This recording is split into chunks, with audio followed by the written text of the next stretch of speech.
Right. So now let's talk about um, momentum in sales. Momentum is not quite the same as timing, the right timing. Momentum, it's a bubble which you are creating in a meeting. Let's talk about the three dimensions of prospecting first. Before you go in a meeting, you have to prospect about the company, everything what is necessary to know.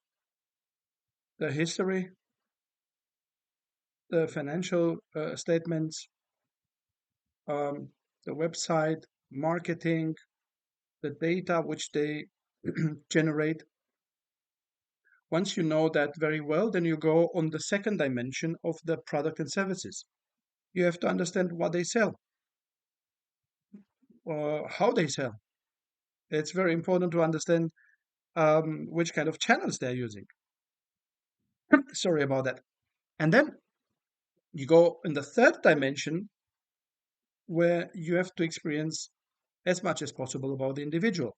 You have two ways. Either way, you go and find out by yourself in what this individual is writing on or liking on LinkedIn or Facebook or let's say Instagram. But you can also scrap the whole internet for this data and try to use also tools to with AI to find out which kind of character first this individual has. It's skeptic, it's reluctant, or it's open, it takes very fast decisions. No, he's not taking fast decisions. Um, you have to understand with whom you are going to speak. So once you know these dimensions very well, uh, which an AI tool can give you immediately the basic of this knowledge in minutes, then you go in the meeting. And when you go in the meeting, you go prepared as an expert. Expert, it means that you know so much things in all dimensions of selling, of marketing, of the products which the customer are offering or services. You know a lot about the company. You know a lot about the CV of the individual. You have to act that like you were studying the whole history of LinkedIn with on his or her account. Well, what does it mean you have to act? You just pick up the right information, the relevant information, which might help you to build a relationship with a customer. You don't do it to stalk someone. You're not a stalker. You just try to find a way to talk with that individual very friendly and open so you can build first relationship to see if is there any room and opportunity for the business. And now you start to ask questions about the company. Well, you know a lot, right? But you ask that what you don't know. So you might start, well, I was looking in your history of the company. I saw that and that changing. Can you tell me more about how this changing was made and why did you change this approach? Or if you see, you talk about then the product or the services which they are offering to the customers, you might ask first to hear firsthand what this individual has to tell you about the product and services her company is offering. So once you did that and you go on the individual level, then you might also ask some questions. You worked for that company before. How was it working for that company? By the way, was something where you gathered more information regarding that and that and that. Did it help you to improve into today position to get um, to be an expert in, let's say, selling or using the right marketing strategies to to go to market with a product or services.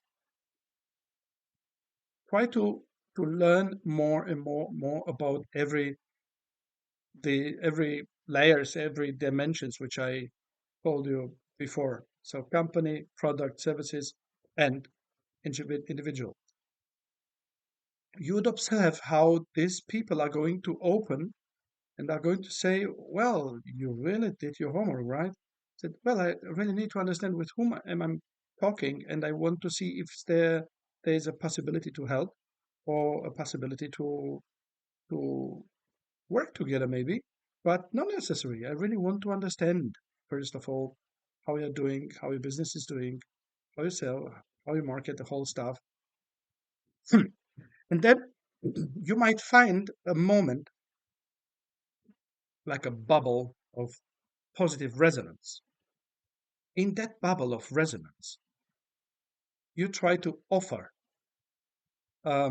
no, to present your solutions. One solution, maybe more solutions.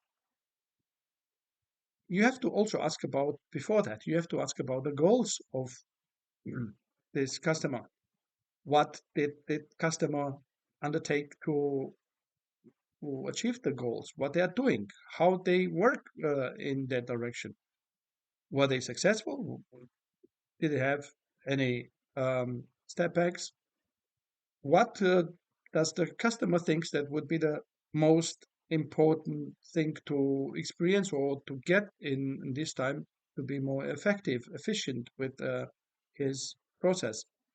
Um, you have to understand, of course, where the customer is, and then in you come that bubble of resonance, positive resonance, and you can say, look, we have, sorry, we talked about, you told me about that and that and that and that. I think I might find one or two solutions for you. You present the solutions very quick, and then you start to ask, how does it sound that for you first? Do you think might be a good fit to increase your conversion or to increase your return on investment or to save time more or to save the time analyzing your data or to save your time with logistic, whatever. Depends what you are offering. Um, Ask questions where you're sure that you are going to get the answer. Yes, yes, I think that sounds good like that. Okay. Would you consider going a step forward to look into the tool and or look into the concept? Um, yes, yeah, definitely. Then you just set up in the moment the follow up, going into the next step, or you might ask, we talked together now for more than half an hour. We You decided that if would work with our solution, you would have resolved lots of issues like that. Is it right? So ask the customer to give you the positive answer. And then you create that positive bubble slowly, slowly. By the time you come to the end of your questions, then you start just with a proposition to say, look, um, if everything sounds good, what does it stay between us to close a deal today? It's a budget. You have another co-founder. You have other stakeholders. Though you should know that before. But let's suppose that you ask these questions. Um, this is just when the customer says, "I still have to think about it" or whatever, right? So, but basically, if you offer the right solution, you can say directly, "Well, as we both understood that our solution will be a great fit for your issues or for your problems. What do you think if we can start next week with onboarding? How does it sound that for you? Or would you like to have it tomorrow? Or if you have time, what do you think?" And then you go directly from that bubble of understanding, mutual understanding between both parties, directly in decision. And you try to get a follow up or the right decision. You can close in a meeting, you can close in 2 or 3 meetings, but always have to come to this momentum, where you can say in the right time, the right thing, offering the right solution to the right customer with the right mood, with the right energy. So in that moment, you created that momentum. Timing, it's part of this momentum. Timing, it's, um, let's say, a tool, a technique, finding the right timing. And it's a more a question of feeling, of intuition.